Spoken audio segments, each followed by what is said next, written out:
Hello and welcome. It's Carnage. We are going to take a look at G.I. Joe Classified Cobra Twilight Guard from number 141, G.I. Joe versus Cobra, Steel Corps Commander versus Twilight Guard. I like this release so much, I decided I wanted to do a video and just focus on him. Perhaps we'll get to the Steel Corps Commander at another time. Maybe we won't. Who knows? I tend to be a Cobra guy, so I wanted to have two of these guys. We don't know a whole lot about him. He's a new character. Mr. Popinski says that there's a possibility that these weapons are dark energon weapons, experimental weapons, developed or perhaps in development rather by Mars. I like that storyline, and I like the looks of these weapons. I've seen a few folks already mention that they do have, just with the paint apps, they do have sort of a Transformers vibe, which would certainly make sense for the Dark Energon storyline. Here we go. So I guess we'll go ahead and get started with these weapons, because it's probably going to be one of the more controversial pieces. As you will probably recognize, these are Gung Ho. I'm talking the original Gung Ho, way back in the very second wave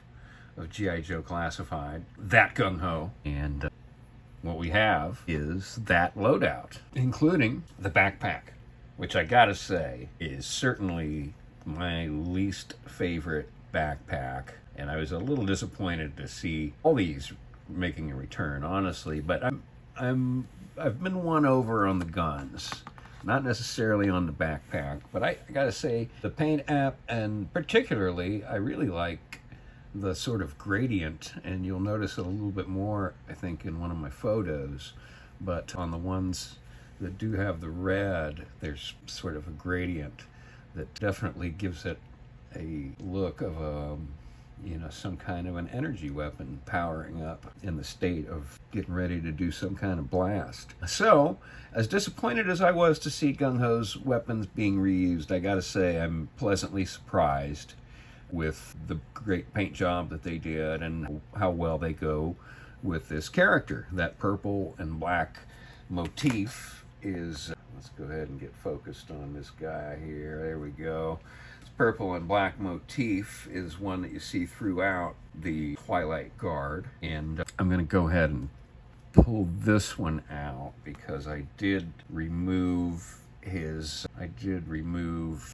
armor from his arms, and as you can see here, especially with the arms, they have a really nice two-tone look to them that unfortunately gets covered up by the armor, but the armor is great too.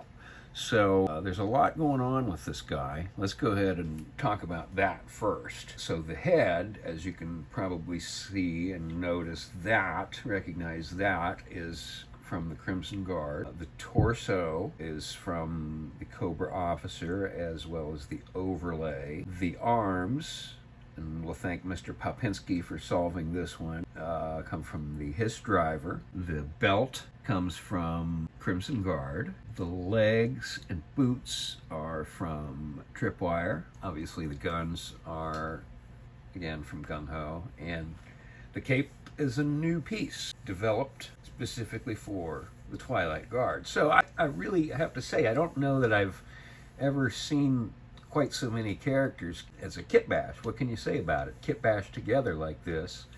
Usually it's one character with some new pieces, or maybe two characters, but it was pretty clever. I gotta give it to Hasbro for going a little extra on developing this guy. As you can see here, I've even got the backpack, which does work with the cape. They've done it in such a way that you can use that backpack with the cape.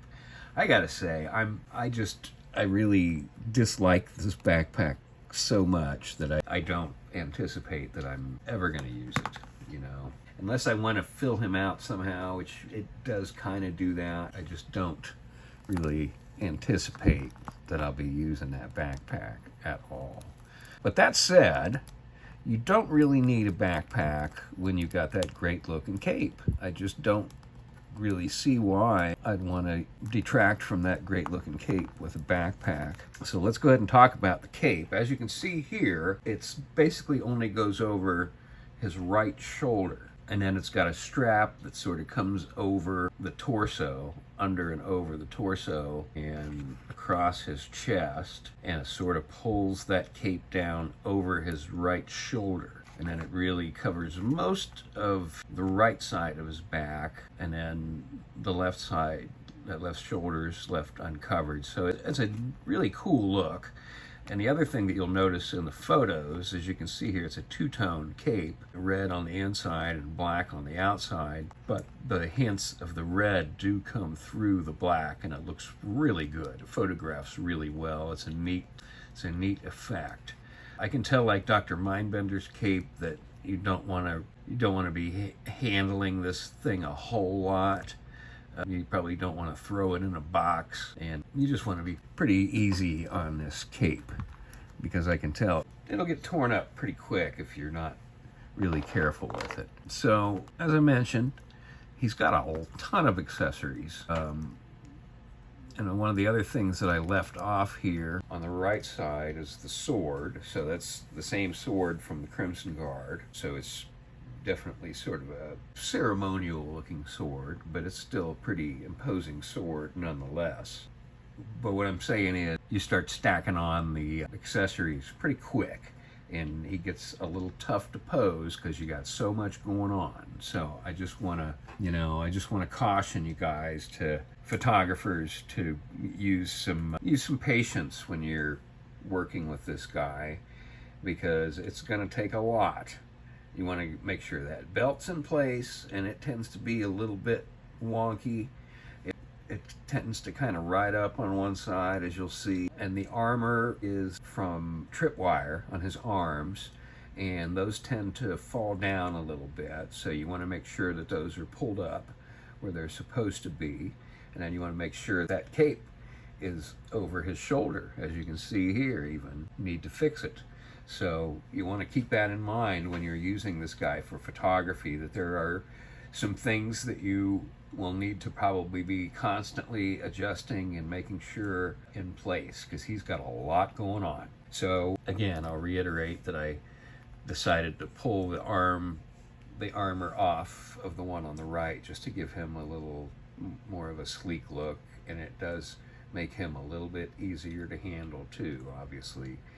Without those extra pieces. And it's funny, I was just looking at Tripwire the other day, and I was thinking how sleek those boots are, and I was wondering, when are we going to see those boots reused? And then it wasn't even maybe a day later that this guy showed up, and that was really one of the first things that I noticed when I pulled him out of the box, because I gotta say, beyond the real obvious components being the head and the torso, I hadn't really identified the other parts yet. But that was really the first thing that struck me when I pulled him out of the box, is, hey, there's Tripwire's boots, and those are great looking boots. And this is a great looking figure. I'm curious what you guys think. I did include some photography, and I'd love to hear what you think about that too. I hope you'll subscribe, and I do hope you will check out the Zorana giveaway coming up to celebrate 600 members. This is Carnage saying thanks for watching. We'll see you soon.